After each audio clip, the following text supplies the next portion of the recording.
Pessoal, vamos estudar aqui agora um exemplo que até agora vocês, eu acho que não viram nesse curso, que é condição de contorno de Robin. Vocês podem até ter se perguntado, mas por que a gente viu tantos exemplos com condição de contorno de Dirichlet e de Neumann, mas até agora não apareceu nenhum exemplo com condição de contorno de Robin, ou seja, aquela condição que na mesma expressão mistura uma derivada da variável dependente e o valor da função, né?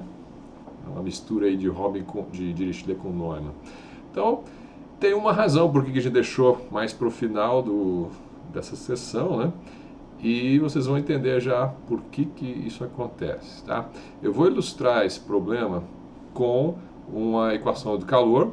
Nós temos aqui uma barra, uma haste aí, vamos considerar um problema unidimensional, né? O eixo x está aqui na posição vertical. Imagina que essa haste está presa aqui no x igual a zero, né?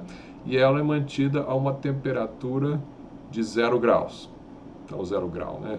Então, aqui no U0T vai ser, a condição de contorno vai ser zero. Dirichlet.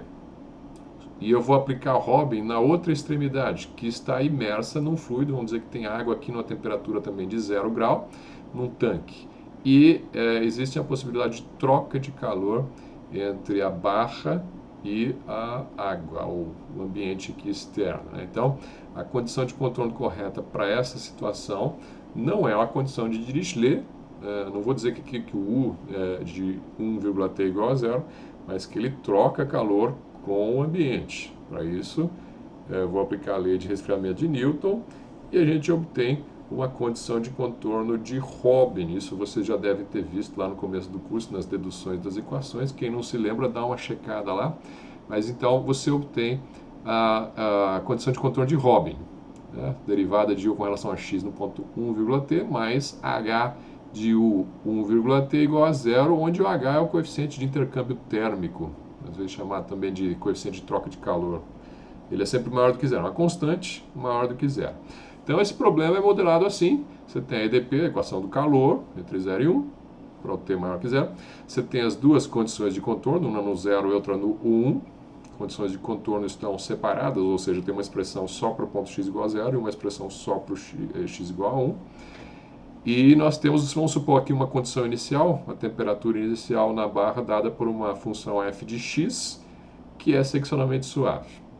E vamos, como de costume, procurar soluções limitadas, né? Eu não quero temperatura indo para infinito, porque isso não tem sentido físico. Essas aí eu vou jogar fora, não eliminar. Tá? Então, vamos prosseguir com o processo de separação de variáveis. Eu não sei o quanto vocês já viram de exemplos e já fizeram de listas sobre isso, porque eu estou gravando a aula com antecedência, né? Mas eu vou fazer o passo a passo bem detalhado, né? Quem achar que o vídeo está muito lento, vocês podem passar para a parte que interessa, que é mais a parte final, tá? Mas eu vou fazer aqui um passo a passo bem detalhado. Vamos resolver aqui, por separação de variáveis, a equação de calor. Então, vamos assumir uma solução dessa forma aqui. U de xt igual a um x de x e um t de t. Quer dizer, uma função x1 de x e um tzão de tzinho, né? A multiplicação disso. E vamos descobrir quem são as funções x e t. Então, substituindo na EDP, você já conhece isso, né?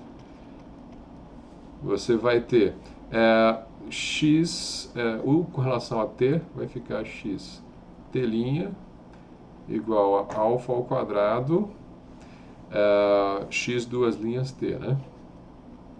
Derivada segunda com relação ao espaço. Então, aqui a equação de calor, se você assumir um U dessa forma. E aí vamos separar as variáveis. Vou separar a variável, vamos dividir por alfa ao quadrado xt. Você pode deixar o alfa na equação do x ou o alfa na equação do t. Geralmente a gente coloca ele na equação do t, mas aí é a escolha do freguês, né? Então você vai dividir por isso, e vai obter t' sobre alfa ao quadrado t é igual a x duas linhas sobre x. Tá, então aqui deste lado eu tenho uma expressão que é função só de t e desse lado tem uma expressão que é função só de x. Essa igualdade só é possível se ambas forem constantes, né? Então, vamos colocar aqui uma constante de separação lambda. Constante de separação. Tá legal? Então, com isso, nós obtemos duas EDOs. Uma para o t, menos lambda alfa ao quadrado t, igual a zero. E outra para o x duas linhas, menos lambda x, é igual a zero, né? E a gente vai procurar saber aí qual que é o valor da constante de separação que vai satisfazer as condições de contorno, né?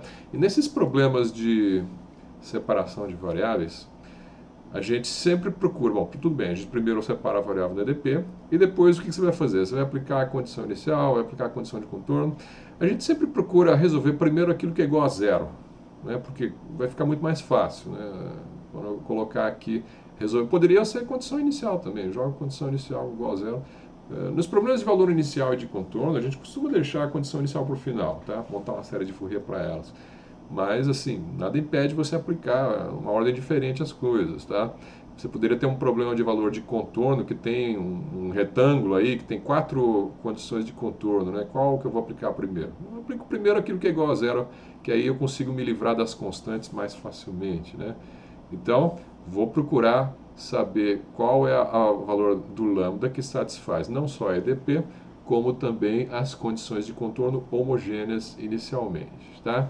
Então, vou fazer por eliminação. Vou tentar aqui, supondo que o lambda seja igual a zero.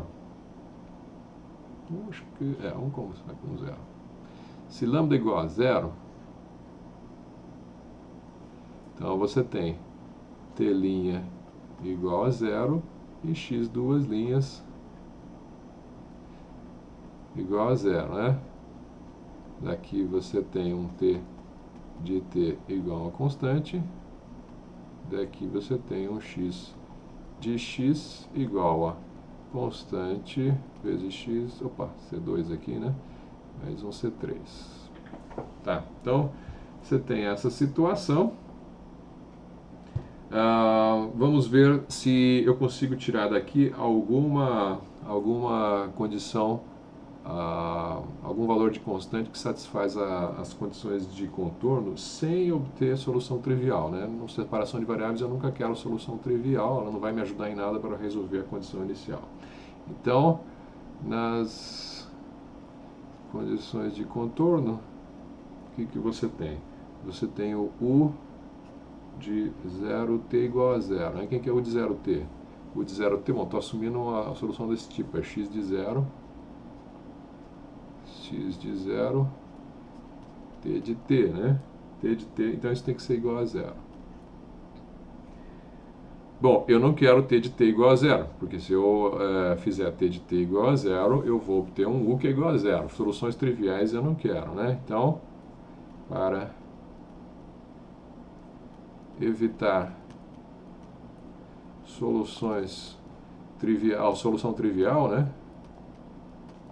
U de xt igual a zero, fazemos x de 0 igual a zero, né?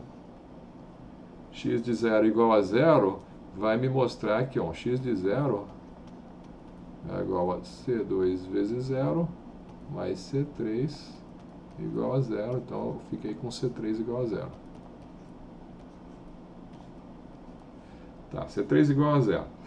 Na outra condição de contorno eu tenho o x de 0t, não, de 1t, né? o x de 1,t mais h de u 1,t tem que ser zero, né? Então esse aqui vai dar quem? Vai dar x' de 1 t de t mais h x de 1 t de t tem que ser igual a zero. De novo, não quero solução trivial, então eu vou assumir que o t não é zero. Se ele não é zero, eu posso cortar ele aqui. Então eu fiquei com isso aqui. X' de 1 mais hx de 1 tem que ser igual a zero. Tá.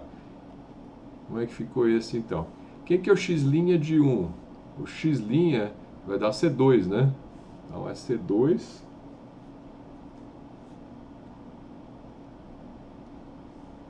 mais h x de 1. X de 1, bom, C3 é zero, né? Vai dar o próprio C2, né? Tá, então você ficou com essa expressão. Isso aqui tem que ser igual a zero. Isso aqui só poderia ser igual a zero em duas situações, né? Ou C2 é igual a zero, ou o h é negativo. Não poderia dar zero, né? Igual h é menos 1, né? Mas o h não é menos 1. Então, como h é maior do que zero, a gente já tinha dito isso aqui, né? h é maior do que zero. Como h é maior do que zero, C2 é igual a zero e temos x de x igual a zero, que implica que u de xt é igual a zero e isso não interessa.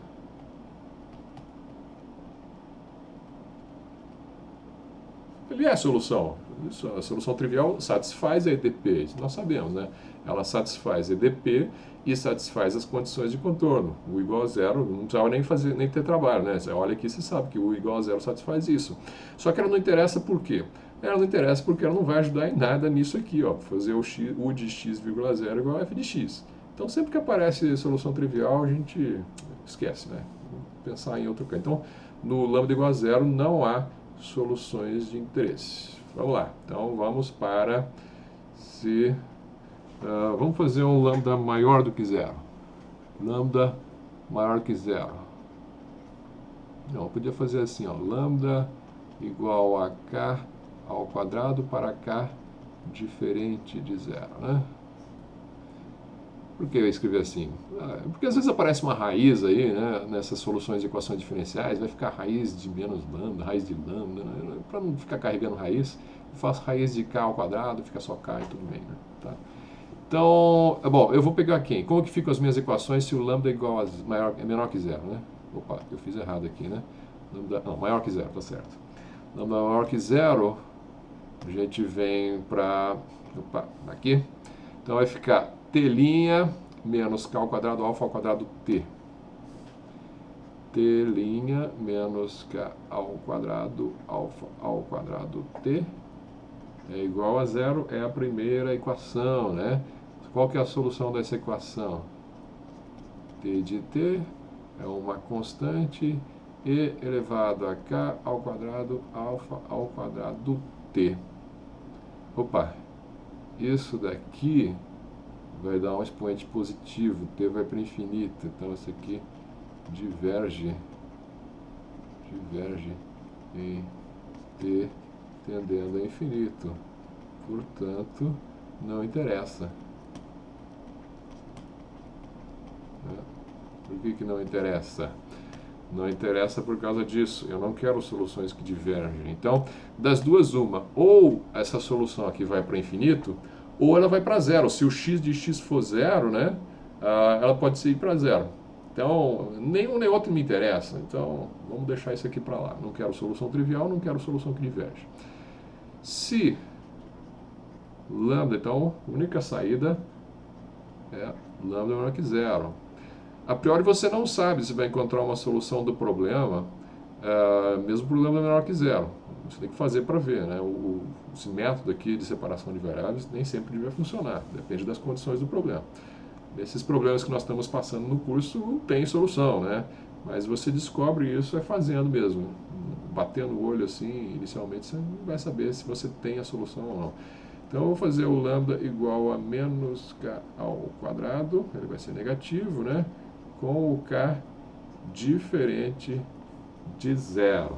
Tá, então, quem são as equações? Eu tenho t' mais k ao quadrado, alfa ao quadrado, t igual a zero, e o outro era mais também, né? Tá aqui, x duas linhas mais k ao quadrado, x duas linhas mais k ao quadrado, x igual a zero. Beleza? Temos aqui uma solução que não vai divergir, t de t vai ser uma constante vezes exponencial de menos k ao quadrado, alfa ao quadrado, t. E esse daqui vai me dar x de x igual a uma constante chamada C2 vezes cosseno do kx. Você vê que aqui seria o cosseno da raiz do menos lambda, por isso que eu fiz desse jeito, né? Não quero ficar escrevendo cosseno da raiz do menos lambda. O cosseno do kx mais C3 seno do kx, né? Beleza, tá aqui a solução. Eu ainda não sei quem é o k, eu vou descobrir o k aplicando as condições de contorno. Primeiramente, eu tenho u de 0t, vai dar, bom, x de 0, né? T de t igual a 0, esse aqui não quero nulo, então vou ficar com x de 0 igual a 0. Quem é x de 0? C2 cosseno, cosseno de 0 é 1, né? E aqui vai embora. Então eu fico com C2 igual a 0. Tá, então C2 igual a 0, e aí eu vou para outra condição de contorno. U, x, 1t, era mais ou era menos? Essa aqui era mais, né? Mais h, u, 1t igual a 0, né? Isso aqui eu vou querer que o x' de 1 mais h x de 1 seja igual a 0. Tá. Quem que é o x' de 1? Bom, o x' de 1, ó, eu fiz aqui o C2 igual a 0, né? Já posso dizer aqui que o x de x, então, é C3 seno de kx, né? Eu tirei daqui. Então, x' de 1 é igual a C3k cosseno de kx, né? Então, fica com C3k cosseno do kx mais h x de 1, que é o C3 seno, aliás, é 1 aqui, né? Que é de 1, assim, seno de k. Isso aqui tem que ser igual a 0. Tá bom, então estamos com essa expressão aqui já bem definida, só preciso encontrar os valores de k que satisfazem isso daqui. Eu não vou querer C3 igual a 0, vamos assumir que o C3 é diferente de 0, eu vou cortar aqui, né? Senão eu não consigo, só vai dar soluções triviais, né? O C2 já é 0, então C3 diferente de 0 para evitar solução trivial.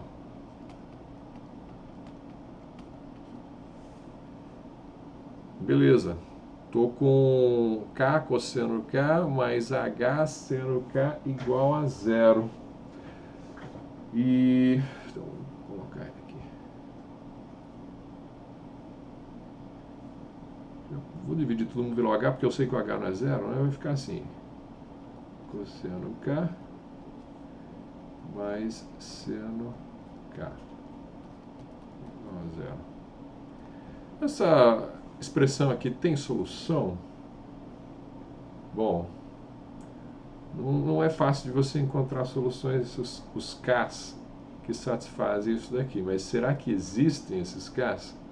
Então, vamos tentar responder isso aqui. Isso aqui, no fundo, é uma equação transcendental, você não vai conseguir achar facilmente esses Ks. Mas vamos fazer o seguinte. Primeiramente, posso dividir pelo cosseno de K? Ou tem algum risco do cosseno de K ser igual a zero? Bom, para isso aqui ser verdade, o cosseno de K certamente não é zero. Porque se ele fosse zero, você não teria seno de K igual a zero. Se o cosseno de K for zero, com certeza o seno de K não é zero. E aí você nunca vai ter essa igualdade aqui satisfeita. Então, vamos aqui supor que o cosseno de K também não é zero. Então, vou fazer assim. Vou dividir por cosseno.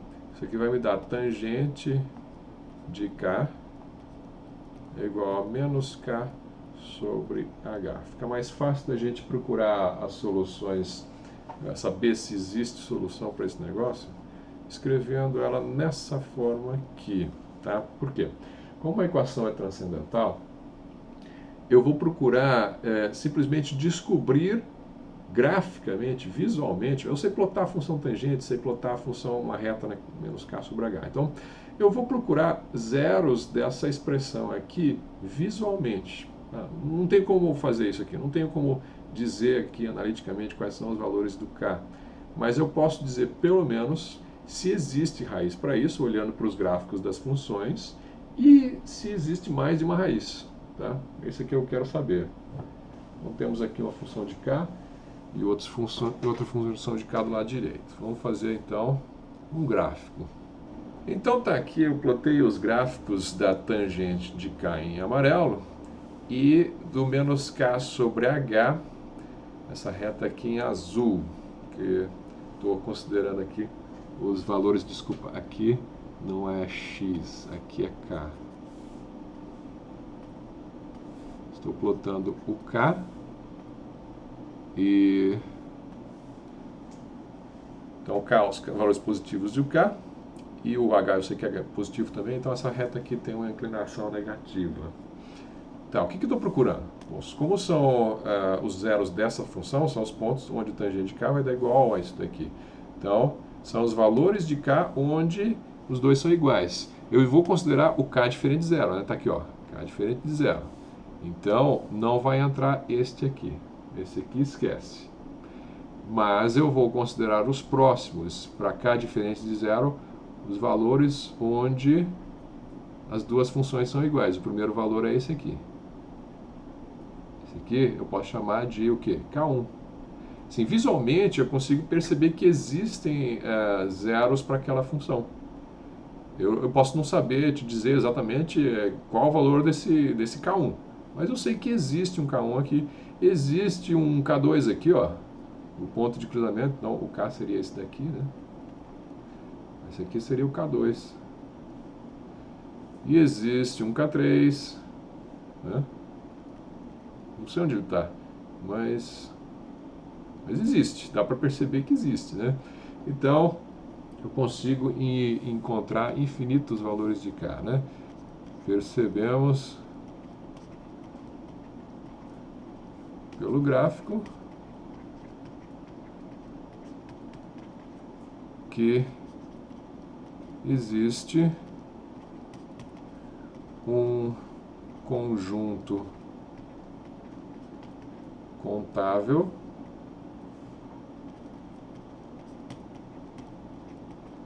e infinito de valores de K que satisfazem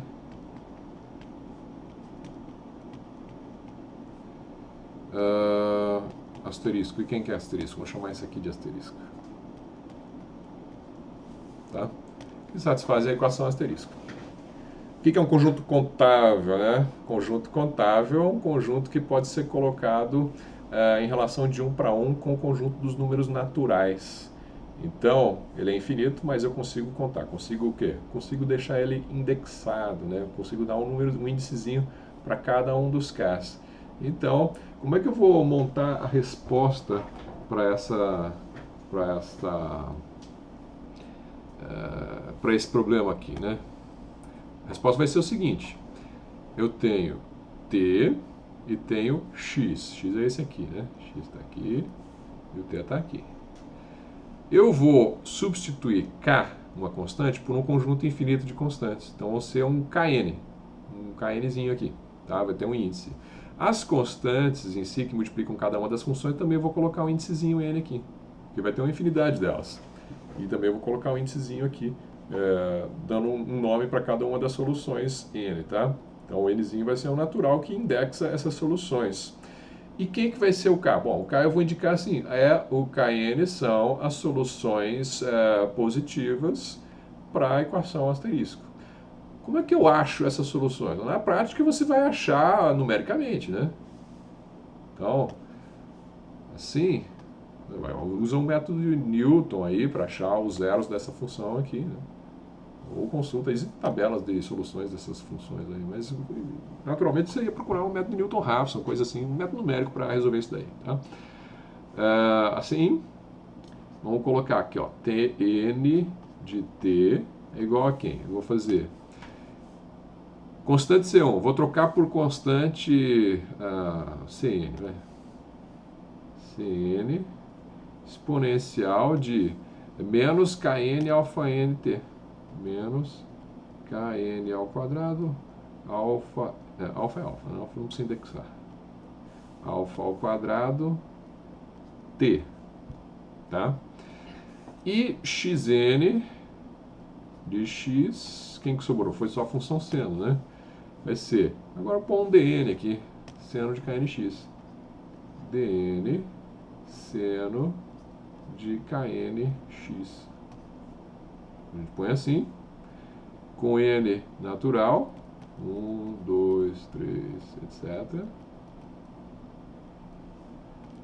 Onde Kn são os zeros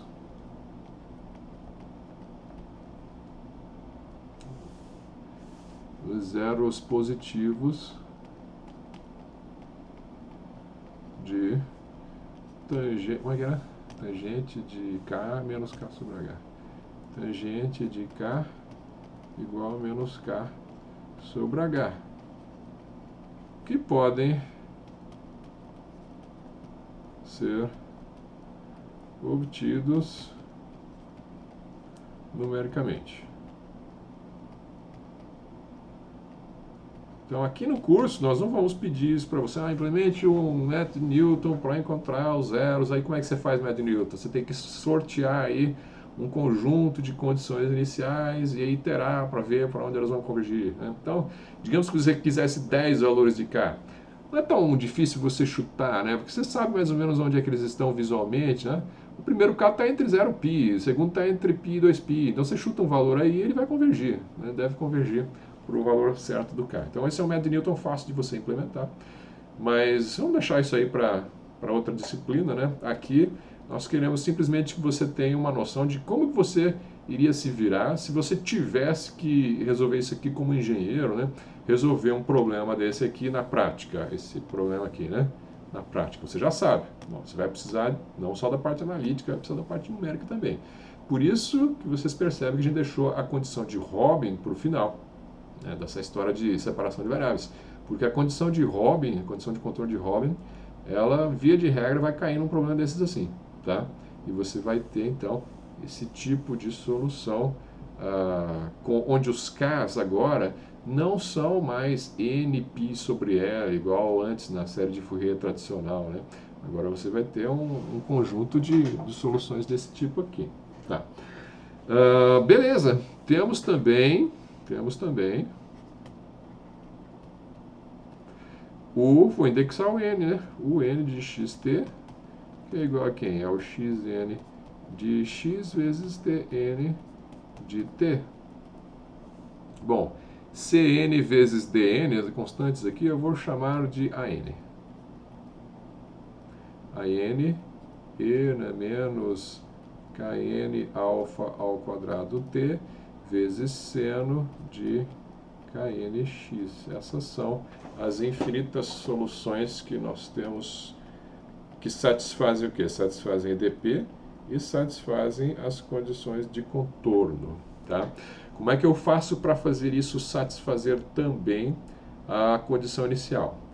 Bom, você tem duas alternativas, né? Ou você seleciona uma das condições, uma das soluções que você encontrou até aqui e vai lá, tenta satisfazer a condição inicial com ela, ou como essa função aqui está arbitrária, né? Eu não falei quem ela é, né? Não é que ela é arbitrária, mas é uma função que eu não sei, não foi especificada quem ela é. Então ela poderia ser qualquer coisa. Então, o que a gente vai fazer? Não dá para, ela com certeza, dificilmente vai ter a cara exponencial vezes seno. Então eu vou montar uma série. Como é que eu monto séries? Eu parto do princípio da superposição. O que é o princípio da superposição? É o coração do método de separação de variáveis. O método de separação de variáveis depende desse princípio e ele só vai se aplicar, você só pode aplicar quando você tiver um problema linear, este problema aqui, é uma equação linear, com condições de contorno também lineares, são expressões lineares e são homogêneas, né? Então, eu posso, se o U1 e o U2 são soluções da EDP e das condições de contorno, então o 1 mais o 2 também são soluções da EDP e das condições de contorno. Então, eu posso fazer a superposição deles, né? Posso fazer a superposição. E eu vou assumir que eu também posso fazer uma superposição do número infinito dessas soluções. Claro que depois eu tenho que checar se essa série que eu vou obter converge ou não, é derivável ou não, toda essa sorte de coisas, né? Mas, em princípio, para conseguir aplicar a condição inicial, eu vou assumir que vale aí a série com um número infinito de termos. Então, vamos lá. Como a EDP e as condições de contorno são lineares e homogêneas,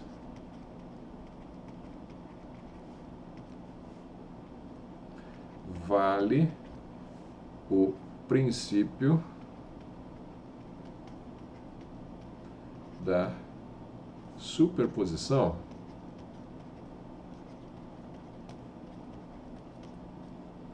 Certo? Assim, tomamos não precisa de vírgula aqui, né?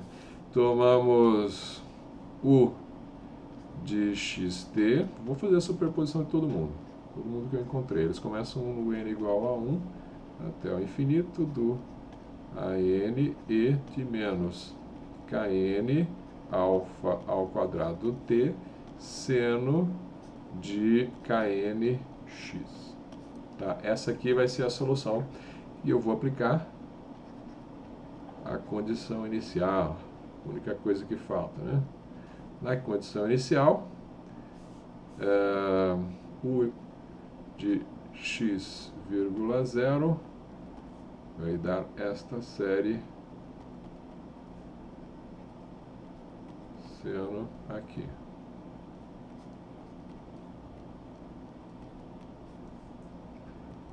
Igual a f de x.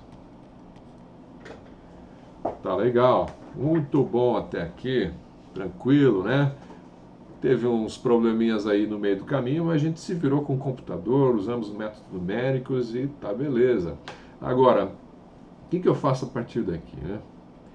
Isso aqui é uma série de Fourier seno da função f de x, então fazendo uma extensão ímpar da função f de x, obtemos os coeficientes de Fourier da série de Fourier seno, e aí o aluno vai lá e faz assim, ó, a n é igual a quem? É igual a 2 integral de 0 a 1 f de x seno de KNX dx. Será? Não, é uma série de Fourier-Seno, né? A série de Fourier-Seno, eu vou lá, eu sei a fórmula dos coeficientes da série de Fourier-Seno, é isso daqui, porque o L é igual a 1, né? Pronto. Pé. Errado. Por que está errado?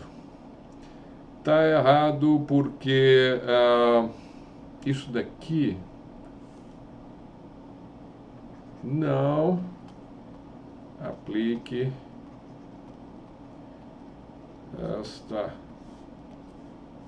fórmula cegamente, pois neste caso não temos uma série de Fourier trigonométrica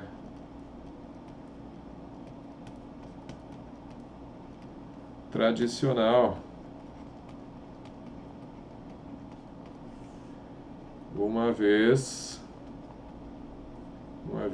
que Kn é diferente de Np sobre L, né? Cuidado com isso daí.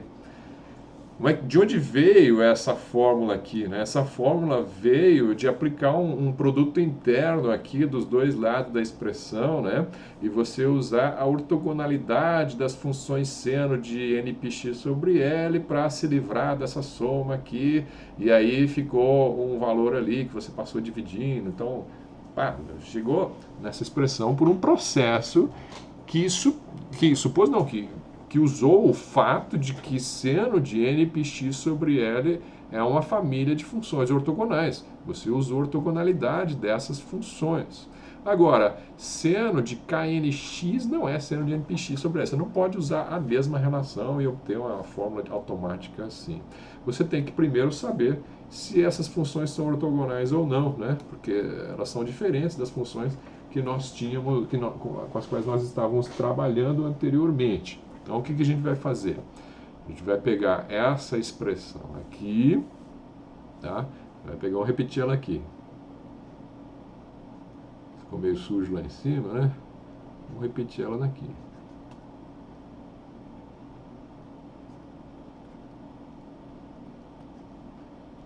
É igual a f de x. Tá, o que você vai fazer? Vamos chamar ela de expressão asterisco, asterisco. Eu vou tentar usar a ortogonalidade. Vou crer que isso aqui é um conjunto de funções ortogonais, tá? Então, para isso, não vou crer não, vou deixar vocês provarem. Então, vamos fazer o seguinte. Vamos fazer um exercício aqui. Vou deixar como exercício. Exercício. Prove que se Kn e Km são duas soluções não nulas,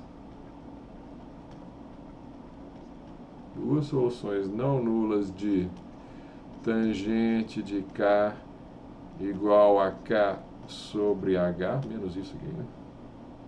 Com H maior que zero, então, isso é minúsculo, né? Então, a integral de 0 a 1 de seno de knx vezes seno de kmx dx vai ser proporcional ao delta de Kronecker. Tá? Prova isso daí. A delta de Kronecker, quer dizer, ela vai dar 0 se o n for diferente de m, e ela vai dar 1 se o n for igual a 1. Tá? Pronto. Uma vez que você provou isso daí, então você pode aplicar este princípio que a gente usou para os coeficientes de Fourier para esse problema aqui. Tá? Então, assim, Acabou aqui, né? Multiplicando, vamos multiplicar aí esta aqui por seno de kmx. Seno kmx e integrando. Eu estou aplicando, na verdade, estou aplicando o produto interno, né? O produto interno que eu usei aqui foi o produto padrão aí, que você multiplica e integra, né? 0 a 1. Então vamos lá. Eu vou ter a integral do lado de cá, vai ser a integral desta série aqui. Aí tem mais essa, né? Eu vou supor que a série é integrável, né? Vou jogar aqui n igual a 1 até infinito, a n, integral de 0 a 1, quem está aqui? Seno de knx, seno kmx. Seno de knx, seno de kmx dx. Você viu o que eu fiz aqui? Era uma integral de uma soma. Joguei a integral para dentro da soma. Quando eu fiz isso... Não, mas pode fazer isso? Eu fiz isso supondo que a série ainda é integrável. Tem mais esse problema. Eu deveria provar isso daí. Não vou fazer isso aqui. Só para mostrar para vocês o nível de detalhes teóricos que existem na solução desse problema e que precisam ser resolvidos, tá? Mas vou fazer ele rapidamente aqui. Depois eu estou usando isso aqui mais como uma motivação para a gente estudar a teoria de problemas de Sturm-Liouville, que é esse tipo de problema que está resolvendo aqui, tá? Então, mas aguenta aí, daqui a pouco a gente chega nessa parte. Então, eu estou com isso daqui, né? E vou chegar à integral do f, né? Vai ser igual a integral de 0 a 1 do f de x seno de kmx dx. Ótimo. Agora sim, você pode fazer o seguinte. Como essas funções aqui são ortogonais, essa integral aqui vai dar zero. Está aqui, ó, o exercício. Essa integral vai dar zero sempre que o n for diferente do m. Então, ela só não vai dar zero quando o nzinho for igual ao m que eu usei aqui. Esse índicezinho aqui, né? Então, pela ortogonalidade das funções seno de knx, né? Exercício acima. Então, você pode se livrar dessa soma aqui. Eu só preciso de um índice. O índice onde o n é igual a m, né? Então, eu vou colocar aqui a m. O n virou m. Integral de quem? 0 a 1 seno ao quadrado de km. Vai ser o km. Seno ao quadrado disso daqui, dx. Vai ser igual a 0 a 1 f de x seno de kmx dx. Tá? Então é isso daqui. Essa parte aqui, isso aqui a gente consegue resolver, né? Isso daqui é uma integral que você sabe resolver, usa aí a identidade trigonométrica que for necessária e você vai conseguir provar que a m é igual a... Bom, vamos primeiro deixar indicado aqui, né? 0 a 1 f de x seno de kmx dx sobre integral de 0 a 1 seno ao quadrado de kmx dx.